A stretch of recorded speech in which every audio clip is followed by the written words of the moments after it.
तो धन्यवाद करते हैं, एक बार फिर प्रभु के चरणों में आते हैं। तो सबसे पहले हम छोटी प्रार्थना करेंगे और इसके बाद हम वचनों में जाएंगे। स्वर्गीय पिता, एक बार फिर तेरे चरणों में आते हैं इस सुंदर समय के लिए जो आज हमारे जीवनों में आपने दिया है। सच में परमेश्वर, कई लोग इस दिन को, इस समय को नहीं देख पाए, पर आपने हमारे जीवन में ये दिन दिया, उसके लिए धन्यवाद करते हैं। प्रभु जी, जो कुछ भी आज वचनों में बोला जाए, मैं ना बोला बल्कि तेरा पवित्र आत्मा मेरे बीच में से होके बात करे। परमेश्वर, ये वचन हर एक के हृदय में कार्य करे। इस वचन के द्वारा सबको आशीष देना प्रभु जी। धन्यवाद करते हैं, प्रार्थना प्रभु यीशु मसीह के नाम से मांगते हैं। Hallelujah, hallelujah, hallelujah. तो आज का जो वचन, आज सबने देखा ही है, टॉपिक क्या था? Life is a choice. हमारे जीवन का जो चुनाव है वो क्या होना चाहिए। आज हम जीवन के चुनाव के बारे में बात करेंगे। तो धन्यवाद करते हैं कि प्रभु ने वचनों में से जो बात की है आज मैं आपके बीच में बांटना चाहूंगी। तो मेरे साथ वचन को निकालेंगे। व्यवस्था विवरण उसका 30 अध्याय 15 से लेके 20 तक हम पढ़ेंगे। व्यवस्था विवरण उसका 30 अध्याय 15 से लेके 20 तक हम पढ़ेंगे। मैं आपके लिए पढ़ लूंगी। सुन, आज मैं तुझको जीवन और मरण, हानि और लाभ दिखाया है, क्योंकि मैं आज तुझे आज्ञा देता हूँ कि अपने परमेश्वर यहोवा से प्रेम करना और उसके मार्गों पर चलना और उसकी आज्ञाओं, विधियों और नियमों को मानना, जिससे तू जीवित रहे और बढ़ता जाए और तेरा परमेश्वर यहोवा उस देश में जिसका अधिकारी होने को तू जा रहा है तुझे आशीष दे। परंतु यदि तेरा मन भटक जाए और तू ना सुने और भटक कर पराये देवताओं को दंडवत करे और उनकी उपासना करने लगे, तो मैं तुम्हें आज ये चेतावनी देता हूँ कि तुम निसंदेह नष्ट हो जाओगे। और जिस देश का अधिकारी होने के लिए तू जर्दन पार जा रहा है, उस देश में तुम बहुत दिनों के लिए रहने ना पाओगे। मैं आज आकाश और पृथ्वी दोनों को तुम्हारे सामने इस बात की साक्षी बनाता हूँ कि मैंने जीवन और मरण, आशीष और शाप को तुम्हारे आगे रखा है। इसलिए तू जीवन को अपना ले कि तू और तेरा वंश दोनों जीवित रहे। इसलिए अपने परमेश्वर यहोवा से प्रेम करो और उसकी बात को मानो, उससे लिपटे रहो, क्योंकि तेरा जीवन, दीर्घ जीवन यही है। और ऐसा करने से जिस देश को यहोवा ने अब्राहम, इसहाक और याकूब तेरे पूर्वजों को देने की शपथ खाई है, उस देश में तू बसा रहेगा। आमीन।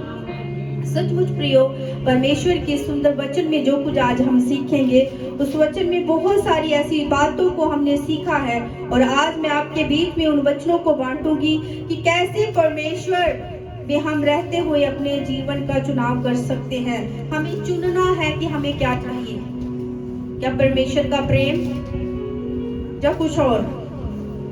हमें क्या चुनना है, वो आज आपको डिसाइड करना पड़ेगा कि हमें क्या चुनाव करना है। अगर हम परमेश्वर को मान रहे हैं तो किस रीति से मान रहे हैं? मान तो रहे हैं, पर हमारा मन, हमारा ध्यान कहीं और ही चिंताओं में लगा हुआ है। अगर हमारा सही चुनाव है कि हमने अपना जीवन परमेश्वर को पूरी रीति से दे दिया है, उसकी आज्ञा को हम मानते हैं, जैसे अभी हमने वर्ष में पढ़ा हुआ है 16 वर्ष, आप मेरे साथ देखिए, उसमें लिखा हुआ है, क्योंकि मैं आज तुझे आज्ञा देता हूँ कि अपने परमेश्वर यहोवा से प्रेम करना। कितनी बड़ी बात है कि अपने परमेश्वर यहोवा से क्या करना? प्रेम करना।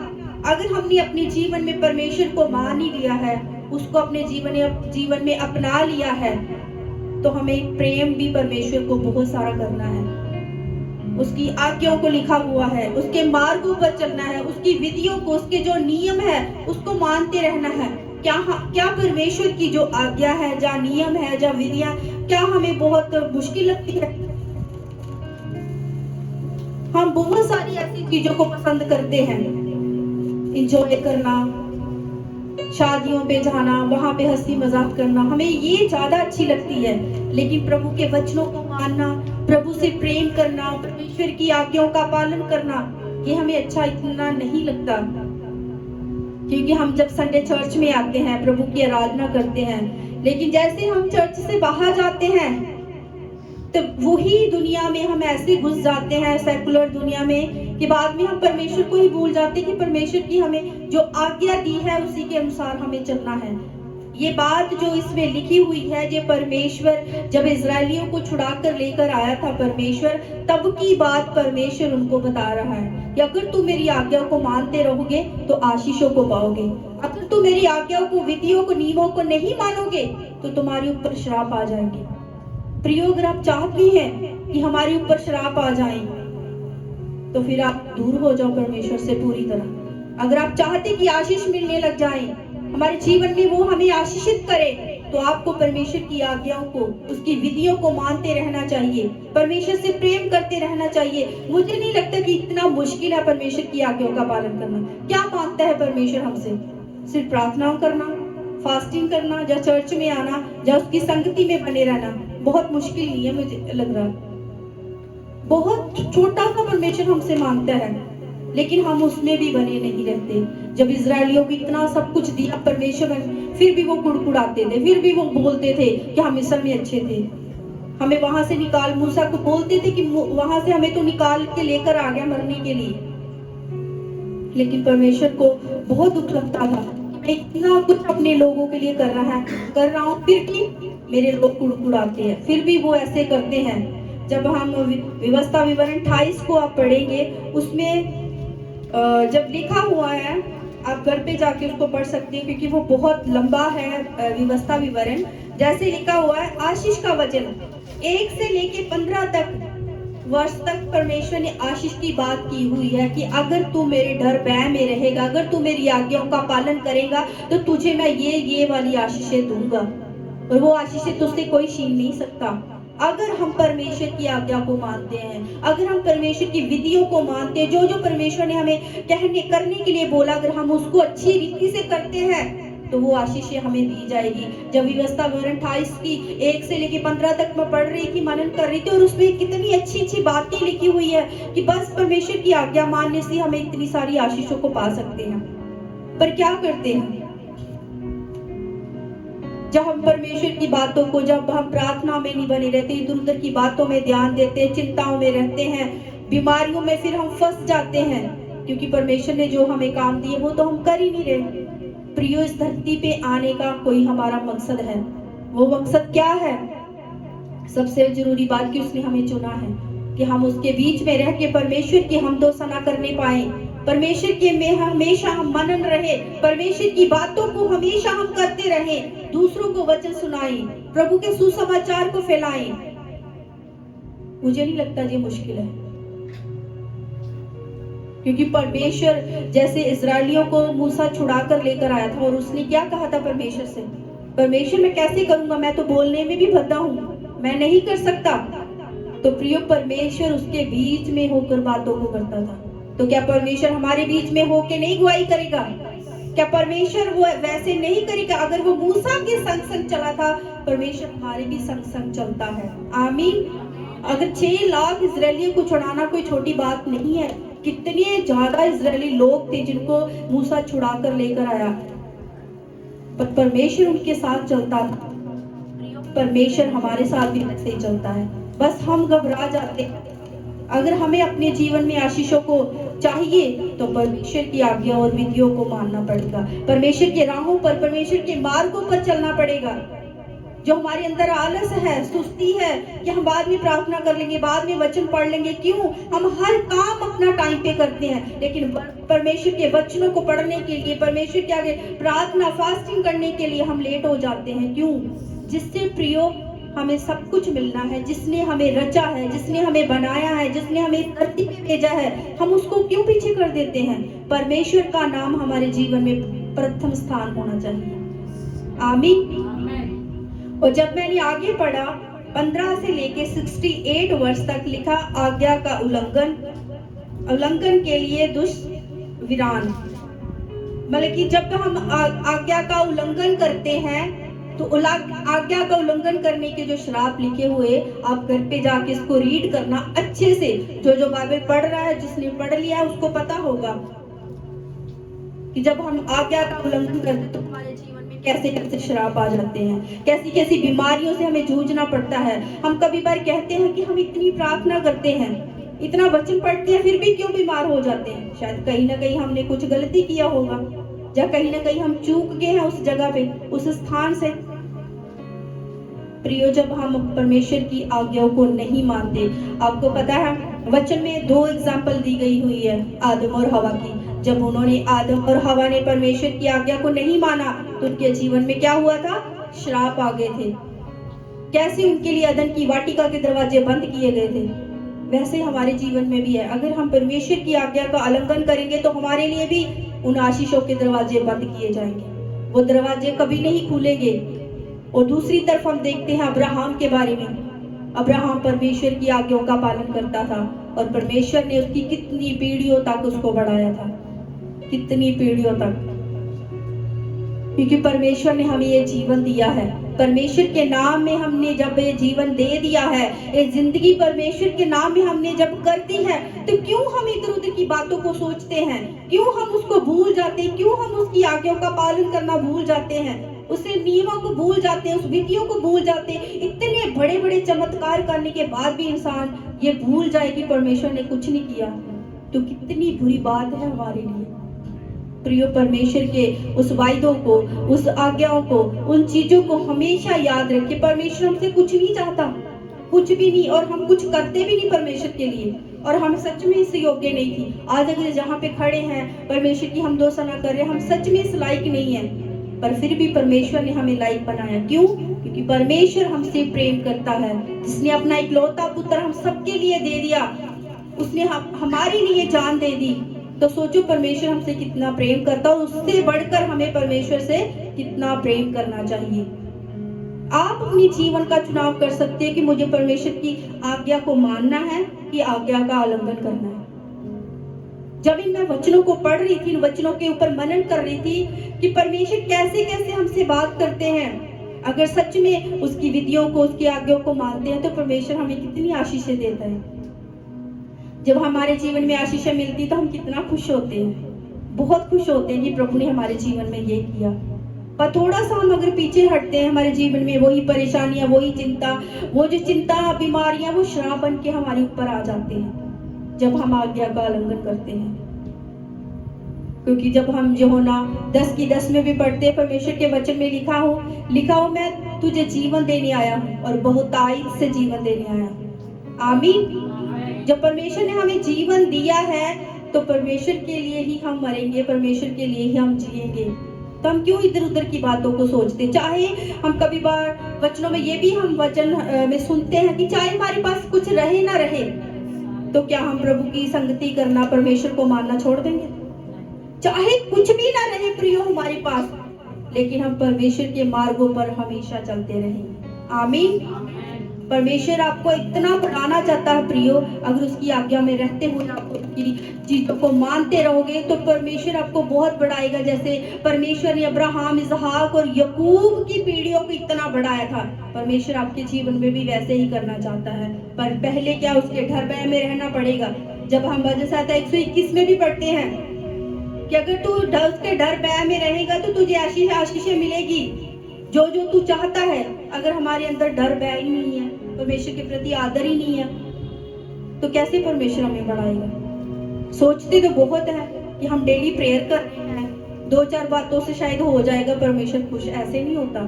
जो जो वचन में परमेश्वर की विधियां, आज्ञा, नियम, मार्गों पर चलने की उन्होंने आज्ञा दी, वैसे करना ही पड़ेगा। अगर हम वचनों को बांट रहे हैं, ना मेरे कहने से, ना पास्टर जी के कहने से, जो वचनों में बात लिखी, अगर आप उसको मानोगे तो परमेश्वर आपको बढ़ाएगा। हम तो वचन हर संडे सुनाएंगे, आपको समझाएंगे, बोल देंगे कि तुम लोग ऐसे करो, तुम लोग ऐसे करो। प्रियो, पर चलना आप लोगों को है। आपको मानना है कि परमेश्वर हमें कैसे बढ़ा सकता है। कभी कभार अपने घर पे जाके इन चीजों को सोचे, मन से सोचे, दिल से सोचे कि मेरे से कोई गलती तो नहीं होगी, मैंने परमेश्वर की कोई आज्ञा का उल्लंघन तो नहीं कर दिया जो ये मेरे जीवन में परेशानी आ गई।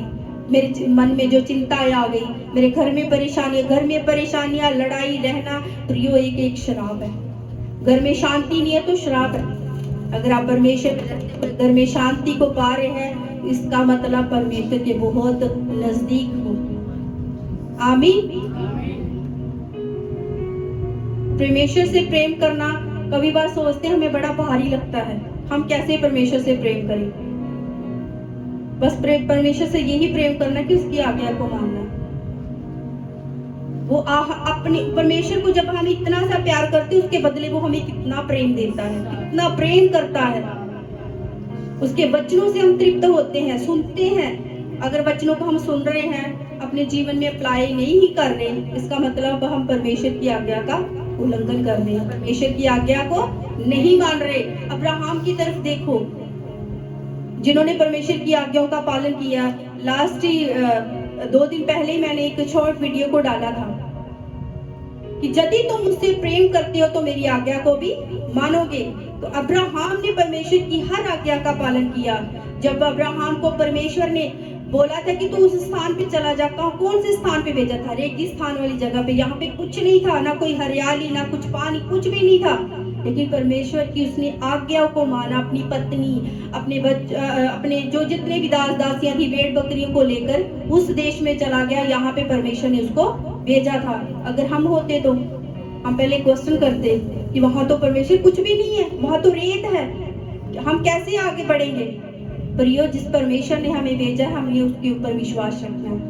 आमीन। हमने विश्वास के साथ आगे निकला। अब्राहम भी ऐसे नहीं, अब्राहम को विश्वासियों का पिता किया गया, इसीलिए कहा गया क्योंकि वो विश्वास के साथ आगे चल पड़ता था। चाहे आगे कुछ हो चाहे ना हो, अगर वो विश्वास के साथ आगे बढ़ा था, उसकी 1000 पीढ़ियां तक परमेश्वर ने उसको बढ़ाया था।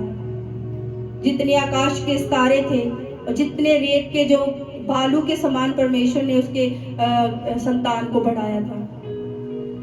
और यहाँ हम देखते हैं आदम और हवा ने जब अनाज्ञाकारी की थी, उसके जीवन में श्राप आ गया। और अभी आपको चुनाव करना कि आपने आदम और हवा जैसे अनाज्ञाकारी करनी कि अब्राहम जैसे आज्ञाकारी बनना है।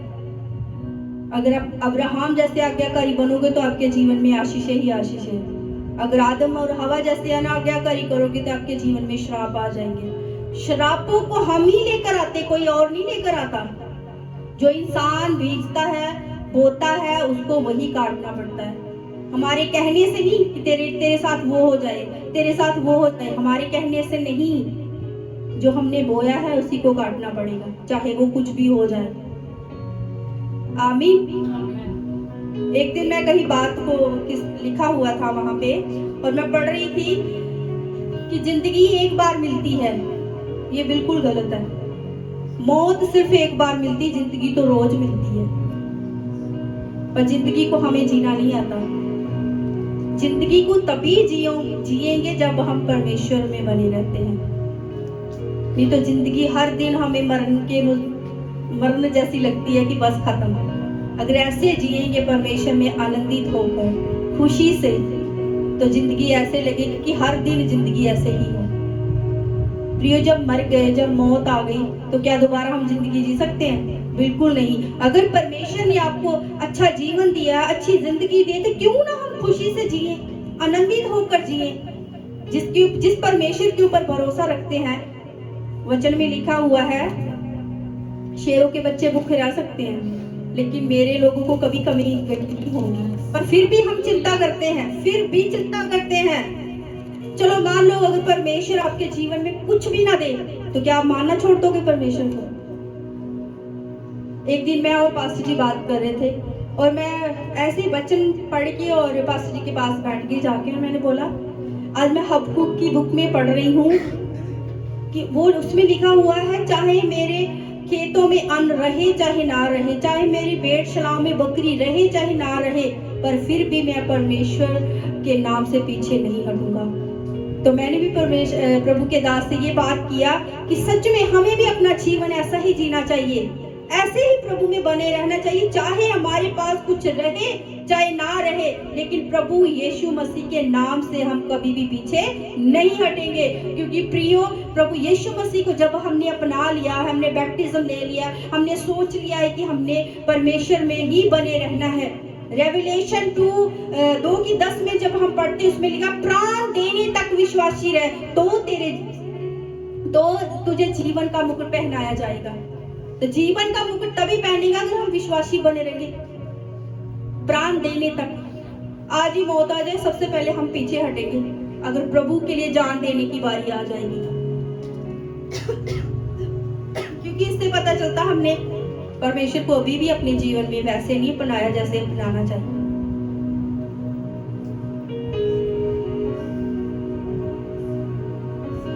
क्यों उदासियां होती हैं हमारे जीवन में, क्यों परेशानियां घरों में होती रहती, इसी वजह से क्योंकि हमने अपने जीवन में प्रभु को अपनाया ही नहीं।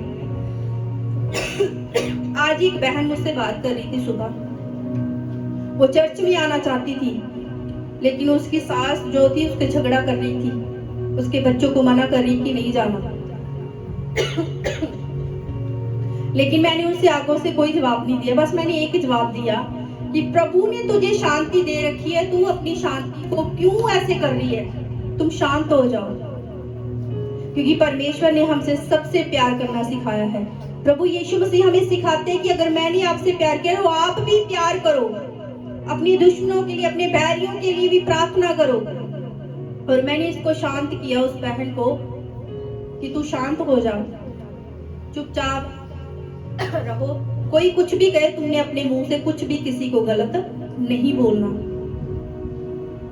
हमें जो शांति दिए रखी है परमेश्वर ने, हम क्यों दूसरों के कारण अपनी शांति को भंग करें, क्यों अपने आप को अशांत करें और सारा दिन मूड ऑफ करना अपना। क्यों खुशी से रहे, आनंद से रहे और गर्व से बोले कि हम अपने परमेश्वर को मानते जो सच्चा जिंदा परमेश्वर है। आमीन।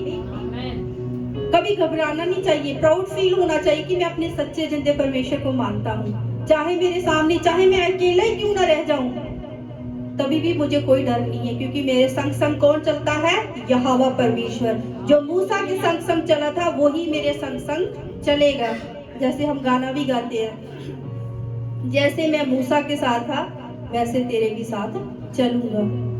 सचमुच प्रियो, आज का जो वचन, जो टॉपिक मैंने ये चूज किया था कि लाइफ इज ए चॉइस, हमें आज चुनाव करना है कि हमें आज्ञा का पालन करके आशीषों को लेना है कि अनाज्ञाकारी करके कि श्राप लेनी है अपने ऊपर। वो आपको चूज करना पड़ेगा।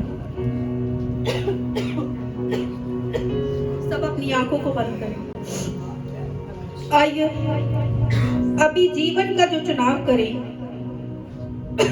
जीवन का आनंद, जो खुशी है उस प्रकार रहे जो परमेश्वर हमसे चाहता है। प्रियो, परमेश्वर हमसे ये चाहता है कि हम खुश रहें, उसमें आनंदित रहें, किसी बात को लेके हम घबराए ना, किसी बात की हम कोई चिंता ना करें। हमारा जो जीवन वो सिर्फ परमेश्वर के लिए है। ये जीवन हमने अपना परमेश्वर को दे दिया है क्योंकि वो हमसे बहुत प्रेम करता है। सब अपने अपने लिए प्रार्थना करें क्योंकि परमेश्वर हमसे बहुत प्रेम करता है, हमें भी वैसे ही प्रेम करना है। क्योंकि परमेश्वर हमसे इसलिए प्रेम करता है क्योंकि उसने हमें रचा है, उसने हमें बनाया है।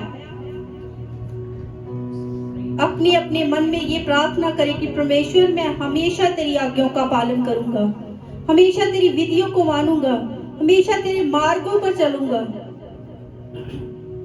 अगर हम भटक भी जाएं, परमेश्वर आप मेरे साथ